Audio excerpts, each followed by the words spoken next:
اقرأ أخيا ورتل القرآن اصبح بصوتك. ما شاء الله.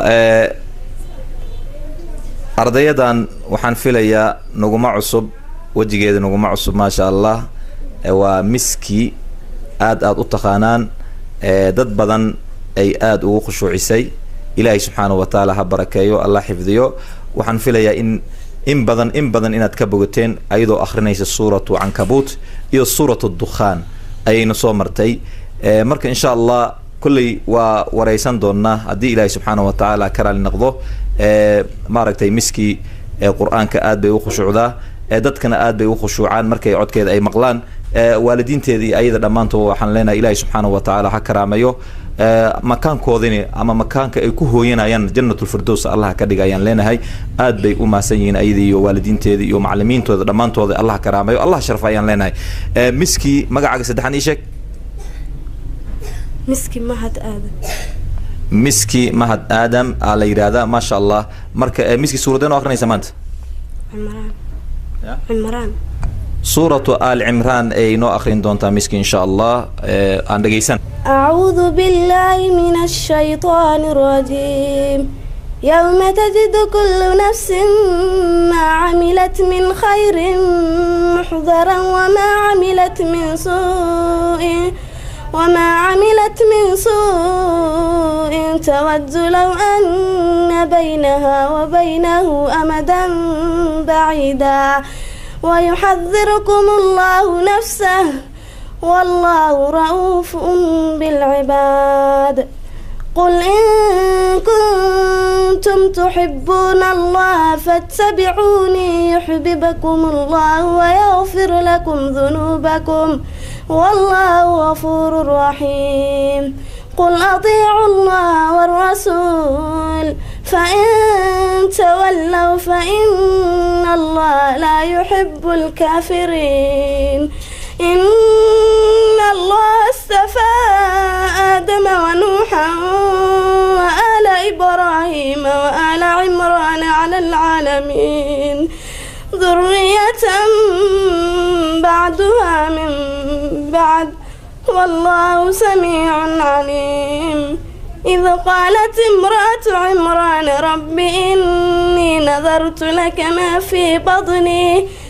في بطني محررا فتقبل مني إنك أنت السميع العليم. فلما وضعتها قالت رب إني وضعتها أنثى والله أعلم بما وضعت وليس الذكر كالأنثى وإني سميتها مريم وإني أعيذها بك وذريتها من الشيطان الرجيم. فتقبلها ربها بقبول حسن وأنبتها نباتا حسنا وكفلها زكريا كلما دخل عليها زكريا المحراب وجد عندها رزقا قال يا مريم أنى لك هذا قالت هو من عند الله إن الله يرزق من يشاء بغير حساب.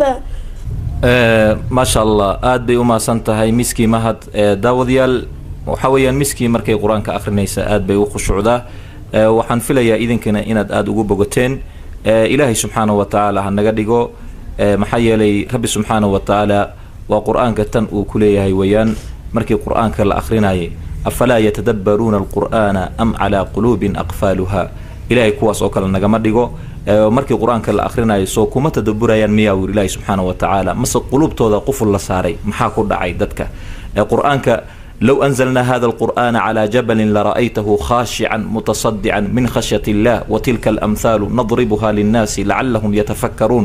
واتن إلهي سبحانه وتعالى القرآن كل وين قرآن كان هدي لغسو دجين لها بورها دشودي هدي لغسو دجين لها وحد أركي لها يذر إلهي سبحانه وتعالى بورها أو خشوع سن oo ayagoo daldalacmayaan ay arki lahayd cabsi darteed iyo khushuuc darteed ay la khushuucayaan quraanka sidoo u weyn yahay qiimaha iyo micnaha asiga uu ximbaarsan yahay quraanka.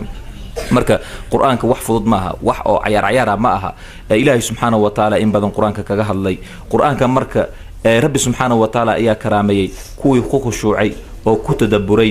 allah naga dhigo. ilaahayna quraanka wuxuu ku leeyahay idha quriya al-qur'anu فاستمعوا له وانصتوا لعلكم ترحمون. حكمت ayaa ku jirta quraanka markii la akhrinayo oo aamusa oo dhageysta Ilaahay subhanahu wa ta'ala waa leeyin naxariisanaya. saas darteed marka quraanka markii la akhrinayo waxa ku jirta xikmad ayaa ku jirta in la dhageysto oo ma aragtay in lagu tadabburo. xikmad ayaa ku jirta. Ilaahay subhanahu wa ta'ala allah naga dhigo kuwii ku khushuucay kuwii ku tadabburay allah naga dhigo ayaan idin leenahay annaga iyo dhammaantiin idinkuna daawanaysaan.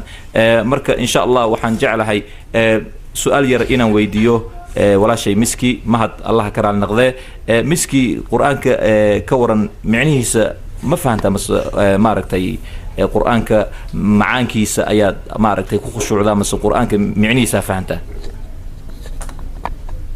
قرآنك معانكي خشوع هذا ما حد أدورتي ميلي هذا أد آخرنيس السورة آل عمران محيك شيء كينيسا ما حد أدورتي وميش ما حد آخرسي معني اسم قارنا واسك دورتي ماشي هذا واسك دورتي لكن وحي كهذا ماركتي جعلانة النبي محمد صلى الله عليه وسلم أيضا أتسوق هذا وحي تقول إن كنتم تحبون الله فاتبعوني يحببكم الله.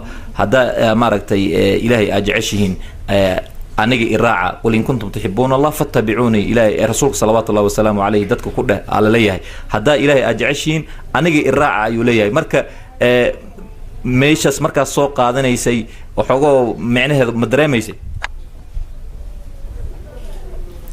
macnaha wax ma ka dareentaa ha niyada ka dareema afka qalbiga ka dareema afka ma sheegi kar ma sha Allah qalbigan ka dareema afka kama sheegi kar aad bay u mahadsan tahay miski mahad Allah ku karaameeyo insha Allah waxaan jecelahay in quraanka tafsiirkiisana aad si ku sii darsato maaragtay arabigina aad si barato kulli macallinkaaga uu yaqaan arabiga maaragtay tafsiirku uu yaqaan adigina inaad ka faa'iideysid insha Allah ku dadaal